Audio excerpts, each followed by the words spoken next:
네, 인사드리겠습니다. 네, 안녕하세요. 저는 박상민 농사라고 하고요. 안녕하세요. 저는 일신여자 상업고등학교 2학년 조민서입니다. 안녕하세요. 저는 일신여자 상업고등학교 2학년 최희은입니다. 네, 이렇게 저희가 모이게 된 이유는 그 노동인권 교육이라는 걸 주제로 이야기를 나누게 됐어요. 근데 사실은 노동인권 교육이라고 하면 굉장히 딱딱하고 어렵고 이렇게 느껴질 수 있잖아요. 근데 그런 부분을 저희가 말씀드리려고 하는 게 아니라, 그러니까 기본적으로 여러분들이 사회초년생이거나 아르바이트를 하실 때 기본적으로 이 정도는 좀 알았으면 좋겠다 하는 노동법적인 팁을 알려드리려고 이렇게 나오게 됐습니다. 먼저 앞서서 제가 학생들한테 기본적으로 좀 개인적으로 궁금한 게 있는데, 일단 아르바이트 해보신 경험이 있는지랑 혹시 없다면 어떤 게 좀 하고 싶으신지 좀 궁금하거든요. 저는 아르바이트를 하게 된다면 스타벅스나 나이키에서 일하고 싶어요. 평소에 좋아하는 브랜드이기도 하고 쉴 때 커피도 내려서 마실 수 있을 것 같아요. 저도 아르바이트를 빨리 해서 번 돈으로 겨울옷을 장만하고 싶어요. 그런데 아르바이트를 하려면 면접을 봐야 하잖아요. 면접을 보는 자리에서 사장님이 개인적인 질문이나 사생활 아니면 종교 성향 같은 걸 물어보지는 않을까 걱정돼요. 이런 게 법적으로 문제가 되지는 않나요? 일단 면접이란 자리가 사실 사장님하고 학생들 처음 만나는 자리잖아요. 그렇기 때문에 뭐 개인적으로 궁금한 걸 물어볼 수 있고, 뭐 집에서 얼마나 걸리는지 혹은 뭐 성향은 어떤지 이런 것들을 물어볼 수 있는데, 좀 더 깊게 들어가가지고 뭐 정치 성향을 묻는다거나 아니면 뭐 종교 성향 이런 것을 묻는 경우에는 사실 개인의 인격권이나 종교 자유 침해할 소지도 물론 있다고 볼 수 있고요. 네. 또 한 가지 말씀을 좀 드리고 싶은 건, 혹시 학생 여러분들은 알바 구하실 때 어디서 보통 알아볼 계획이세요? 알바몬이나 코리아에서 구하는 것 같아요. 네, 학생은요? 저도 그런 데 많이 이용합니다. 보통 이제 알바 구하실 때 보통 유명한 브랜드 많이 찾아서 사업장 명만 보고 많이 지원하시는 경우가 많은데, 사실 그런 것보다도 사업장의 규모를 보고 좀 지원했으면 좋겠다는 생각이 들어요. 왜 그러냐면 사업장 규모에 따라 하루에 일하는 직원이 5명이 넘어간다 그러면 굉장히 법적으로 많은 것들이 달라지거든요. 뭐 예를 들어서 연장근로수당에 대한 1.5배 가산이라든지 뭐 연차 휴가 발생이라든지 이런 것들이 많이 차이가 나기 때문에 사업장 규모도 체크하시라고 말씀드리고 싶고요. 또 한 가지는 또 일단 가장 중요한 거는 집이랑 가까워야 되겠죠. 예. 1시간 넘어가면 일단 일하기 전에 지치니까 그런 것 때문에 또 이제 앞서 이제 면접에 통과했다면 그 다음 뭐 해야 되겠죠? 출근해야 되겠죠. 예. 첫 출근하면은 뭐를 가장 먼저 할까요? 일을 제일 먼저 할 것 같아요. 그쵸, 일을 먼저 하죠. 네, 학생은. 저는 근로계약서를 먼저 작성할 거예요. 예, 굉장히 또 똑똑한 학생인데요. 사실 근로계약서를 가장 먼저 작성하는 게 가장 맞습니다. 왜냐하면은 뭐 근로조건들을 일단 적어놓은 문서가 근로계약서긴 한데요. 정확한 제가 정의를 좀 말씀드려야 될 것 같아요. 근로계약서가 뭐냐면 이렇게 서류 이렇게 보시면 되는데, 기본적으로 여러분들이 몇 시부터 몇 시까지 일을 하고, 그리고 언제 쉬고, 돈은 얼마를 받고, 이런 것도 쭉 적어놓는 문서라고 보시면 되거든요. 그래서 이 근로계약서는 반드시 작성하시고 한부 교부까지 받으셔야 돼요. 막상 첫 출근을 하면 엄청 떨릴 것 같아요. 사장님이 무서운 분이실 수도 있고 그래서 착한 분이셨으면 좋겠어요. 그런데 근로계약서를 작성하지 않으면 어떻게 되나요? 일하고 임금을 못 받는 것은 아니죠? 네, 많은 분들이 되게 걱정하시는 부분들이 이제 그런 부분인데요. 아무리 뭐 미성년자라 하더라도, 그리고 근로계약서 안 떴다 하더라도 구두계약도 계약이기 때문에 당연히 효력이 있고요.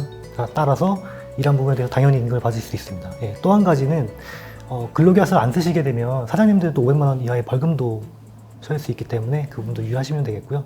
또 한 가지는 또 학생 부분은 또 똑같이 처벌 받을까요? 혹시? 잘 모르겠어요. 잘 모르겠어요. 네, 학생 안 받지 않을까요? 맞아요. 학생분들은 피해가 없고요. 예. 사업주 같은 경우 500만 원 이하 벌금이 나올 수 있죠. 예. 사장님이 근로계약서를 작성해주지 않을 때는 어떻게 대처하는 게 좋을까요? 고용노동부에 신고를 해야 되나?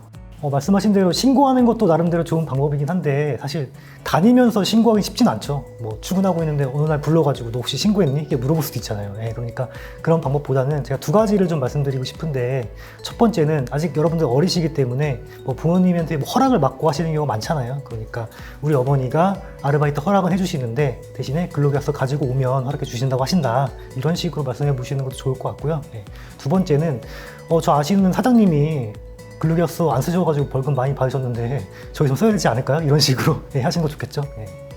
근로계약서에는 무조건 사인만 하면 되는 건가요? 혹시 주의 깊게 봐야 될 부분이 있나요? 물론 있고요. 제가 그래가지고 안 그래도 근로계약서를 가지고 왔거든요. 하나씩 보시면서 좀 설명을 드릴게요. 예. 여기 보시고, 이게 보시면 고용노동부 표준 양식이에요. 그래서 고용노동 사이트 들어가시면 얼마든지 다운받을 수 있고, 쭉 보실게요. 우선 여기에 학생 이름 적어야겠죠? 당연히. 그리고 제 1항 보시면 근로계약 기간이라는 게 나오는데 이게 입사일이라고 보시면 되고요. 여기는 이제 계약 종료일입니다. 그래서 입사일과 계약 종료일 있으면 이분은 계약직이기 때문에 이때까지 일하고 근로계약 기간은 종료된다는 거고요.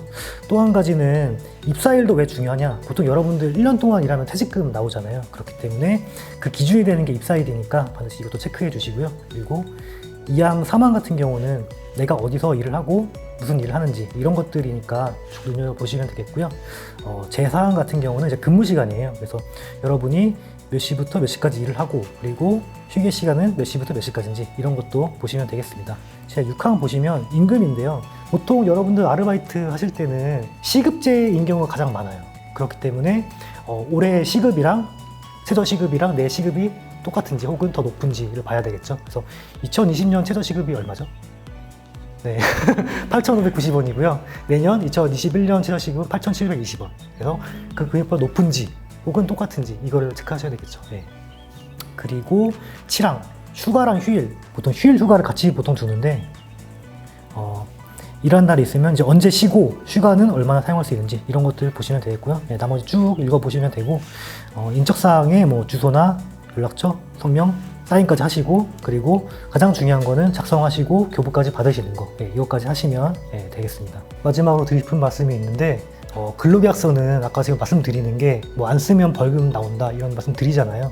사실 법적으로 정해져 있으니까 근로계약서 써야 된다 이런 생각보다는 아까 제가 쭉 설명드렸죠. 기본적으로 일하시기 전에 당연히 아셔야 될 부분들이잖아요. 뭐 몇 시부터 몇 시까지 일을 하고 뭐 쉬는 날은 언제고 얼마를 받는지 이런 것들은 여러분들이 일하시기 전에 당연히 아셔야 되는 부분이거든요. 그러니까 여러분들의 권리라고 생각을 하시고 만약에 작성 안 해준다 당당하게 요구하시고 이런 것들을 좀 챙기시라고 말씀을 좀 드리고 싶습니다. 네.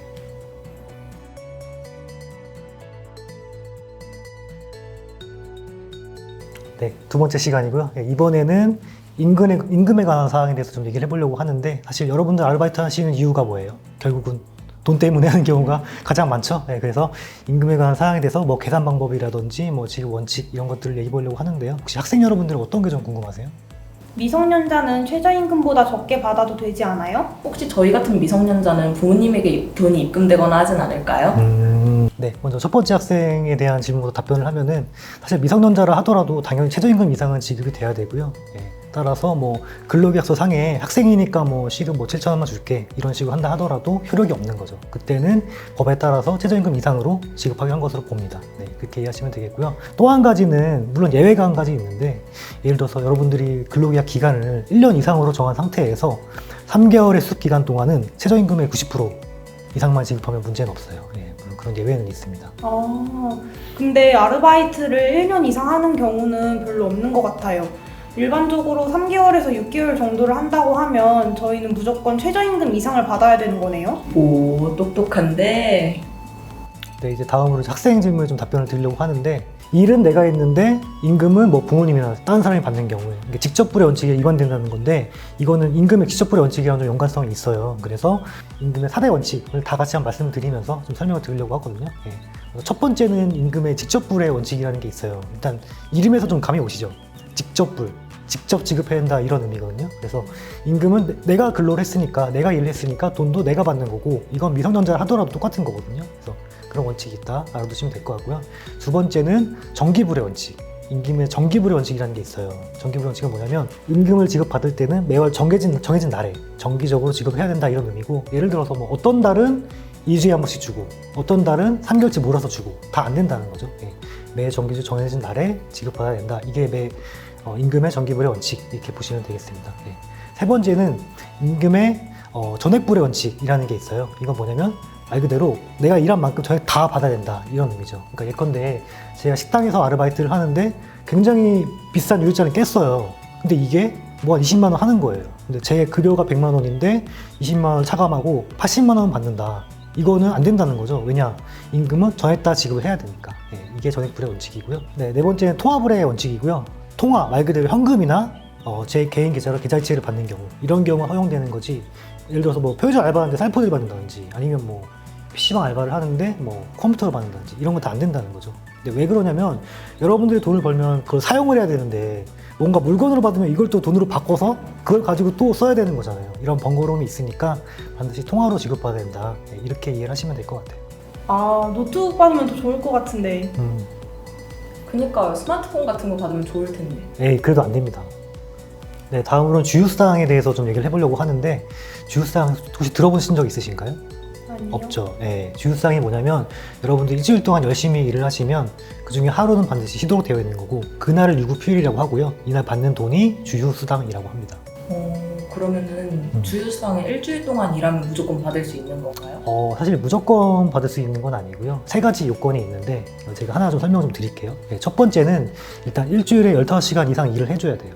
예, 어떤 의미냐면 예를 들어 제가 주말 알바를 하는데 7시간씩 이틀을 해요. 그럼 몇 시간이에요? 14시간이요. 그쵸. 15시간이 안 되죠. 그러니까 주휴수당이 없다는 얘기고요. 예. 두 번째는 정해진 출근일에 모두 출근을 해줘야 돼요. 그러니까 예를 들어서 제가 월화수목금 이렇게 5일을 근무하기로 되어 있는데 하루가 좀 몸이 좀 안 좋아가지고 못 나갔어요. 제 개인적인 사유로 결근을 한 거죠. 이 경우에도 주휴수당이 없죠. 왜냐하면 모든 출근일에 출근을 못했기 때문에. 예. 근데 예. 그럼 지각이나 도태는 주휴수당을 받을 수 있나요? 사실 지각이랑 조퇴 같은 경우는 사실 어쩔 수 없는 경우가 많잖아요. 뭐 출퇴근하다 보면 좀 차가 막힐 수도 있고 여러 가지 사정이 생길 수 있고 사실 그 경우는 결근으로 보진 않기 때문에 이 경우에는 주휴수당이랑 관계는 없어요. 예. 발생하신다고 보시면 돼요. 예. 세 번째 요건이 있는데요. 세 번째 요건은 다음 주에 일할 것이 예정이 돼 있어야 돼요. 예. 어떤 의미냐면 제가 딱 이번 주 일주일만 근무하기로 한 거예요. 그러면은 다음 주 근무 안 하죠. 예정돼 있지 않죠. 그러니까 주휴수당이 없는 거죠. 이건 왜 그러냐면 기본적으로 주휴수당이라는 게 그 임금을 보장해준다는 의미도 있는데 사실 휴식의 개념이라는 게 들어가는 거거든요. 근데 여러분들이 딱 이번 주 일하고 그만두는데 그 사업주 입장에서 휴식을 줄 필요 없죠. 계속 쉴 거잖아요. 그죠? 네, 그러니까 주휴수당은 없어도 되는 거겠죠. 주휴수당도 꼭 알아두고 챙겨야겠네요. 참, 야간에 일하거나 쉬는 날에 일하면은 임금을 더 받는 걸로 알고 있는데 그것도 궁금해요. 학생이 굉장히 좋은 질문을 해주셨는데 사실 이게 법정 수당이라고 해요. 이게 총 3가지가 있는데 첫 번째는 연장근로수당, 두 번째는 야간근로수당, 세 번째가 휴일근로수당인데요. 하나하나 좀 설명 좀 드려볼게요. 예. 먼저 연장근로수당이고요. 이거는 하루에 8시간, 일주일에 40시간 넘는 근무 시간에 대해서는 연장근로로 보고 기존에 받는 그 수당의 1.5배를 가산해서 지급하는 거거든요. 근데 또 한 가지 좀 말씀을 드릴 게 여러분들은 이제 학생이시잖아요. 만 18세 미만이시기 때문에 학생의 경우에는 하루에 7시간, 일주일에 35시간 이 법정 근로 시간이에요. 그래서 그 시간을 넘는 근무를 하게 되면 이 근무는 연장근로로 보고 1.5배를 가산하는 겁니다. 네. 그리고요. 두 번째는 야간근로수당인데요. 야간근로수당이라고 해가지고 야간이니까 뭐 어두우면은 야간근로로 보고 어두우니까 뭐 돈 더 받아야지 이게 아니라 밤 10시부터 오전 6시까지 이 8시간을 야간근로로 보고요. 이 경우도 마찬가지 1.5배를 가산해서 지급받게 돼요. 네. 그리고 세 번째가 휴일근로수당인데요. 말 그대로 휴일이잖아요. 쉬는 날 근로한다는 얘기잖아요. 그러니까 앞서 제가 주휴수당 설명 드릴 때 유급휴일 말씀드렸죠. 그날 내가 나와서 일을 했다. 그러면 휴일근로로 보고 1.5배를 가산하는 겁니다. 네. 이 법정수당 같은 경우는 딱 2가지만 기억하시면 돼요. 하나는 5고 하나는 1.5예요. 뭐냐면 하나는 사업장 규모가 하루에 일하시는 직원이 5명 이상이 됐을 때 적용이 되는 거고요. 예를 들어 가지고 직원이 5명이 안 되면 연장근로를 했다 하더라도 1.5배를 가산하지 않는 거예요. 네, 그런 게 있고 또 한 가지는 1.5. 그러니까 뭐든 간에 연장근로든 야간근로든 휴일근로든 일을 했을 때 1.5배 가산해서 지급한다 이런 얘기거든요. 제가 한번 문제 한번 내볼게요. 네. 시급이 10,000원인데 제가 1시간 연장근로를 했어요. 그럼 1시간 연장근로 한 거에 대한 임금이 얼마일까요? 15,000원? 그쵸. 10,000원에다가 1.5배 곱해서 15,000원. 네, 그렇죠. 네, 지금까지 노동법 전반, 그러니까 뭐 면접 볼 때 유의사항, 그리고 근로계약서 작성법, 뭐 임금 계산 방법 이런 것들 쭉 알아봤는데요.